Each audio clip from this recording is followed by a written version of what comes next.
Clearly, in this clip, the zebra crossing was the hazard, but would you have clicked too early? There are two pedestrians crossing and we can see the first one about to cross. As it's a progressing hazard, we'll click it. We'd normally be too far away for the pedestrian to affect us, but we should click all developing hazards as we don't know what might happen next. We can see the second pedestrian approaching the crossing, another developing hazard, so we'll click that. This time the hazard develops into something that's affecting us. We clicked at the developing hazard stage for maximum points. Watch the how to pass your hazard perception video in the top right if you haven't already to properly understand the 3 stages of hazard and when you should click for maximum points.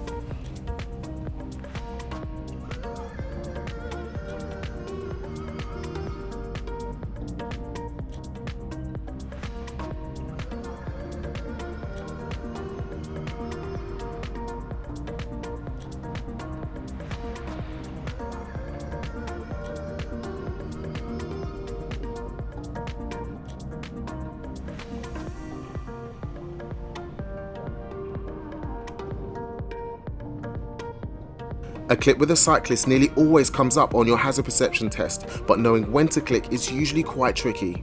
When we first spot the cyclist, it's clear that this will be a hazard, but it's only a potential hazard at this point because it's not developing into anything we'll need to react to until we get closer. They could turn off, or we could get stuck in traffic and never reach the cyclist. As we're getting nearer to the cyclist, it becomes obvious we'll have to overtake it. The exact point where it becomes a developing hazard and the scoring window to click opens though isn't so clear, so you should click around 3 times to be safe, about 1 to 2 seconds apart. Once a bit earlier than you think, once when you think the overtaking decision should be made, and once after just to be sure. Then you'll guarantee maximum points and avoid clicking too early and getting nothing, or clicking too late and scoring low for this clip.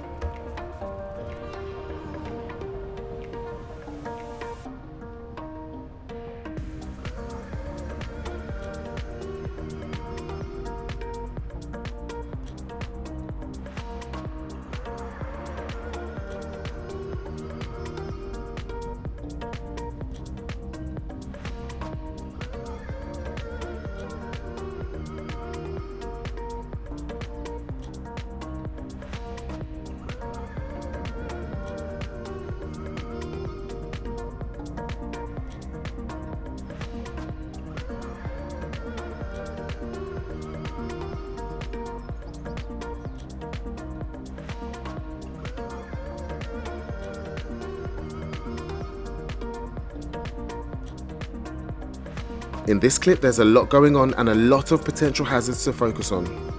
Firstly, we've got the van with hazard lights on.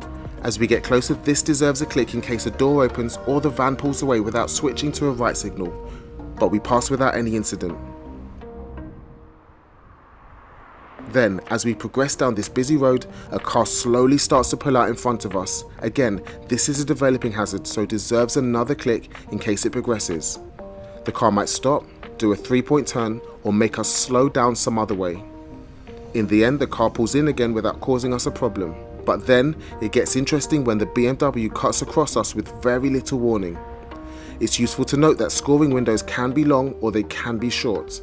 In this case, the scoring window would be very short because there's not much time between spotting the car and us having to react to it.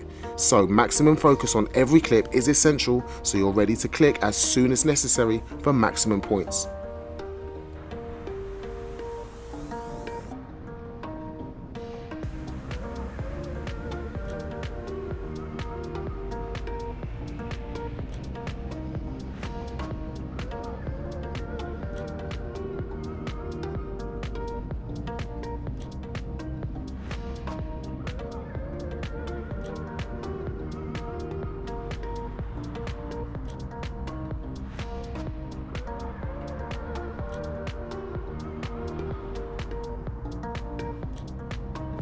Some of the clips on the hazard perception test feel really obvious, but to get maximum points it's important to remember what a hazard is.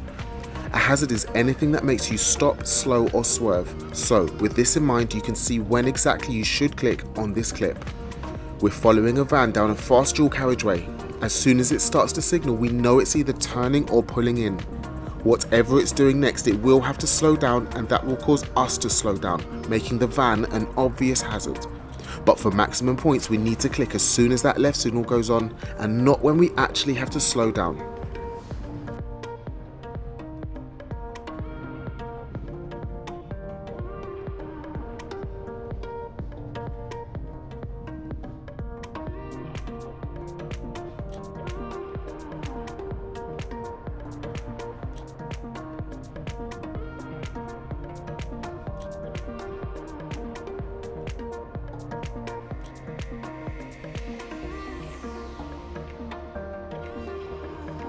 As soon as the clip starts, try and look out for clues as to what the hazard might be. You should scan the road and identify things on the road that could come up. The clues might be road signs warning you of roadworks ahead or a busy town centre where pedestrians might step out. In this case, we've got a narrow residential road where, in parts, it's only wide enough for one vehicle. We get even more clues when two vehicles come towards us.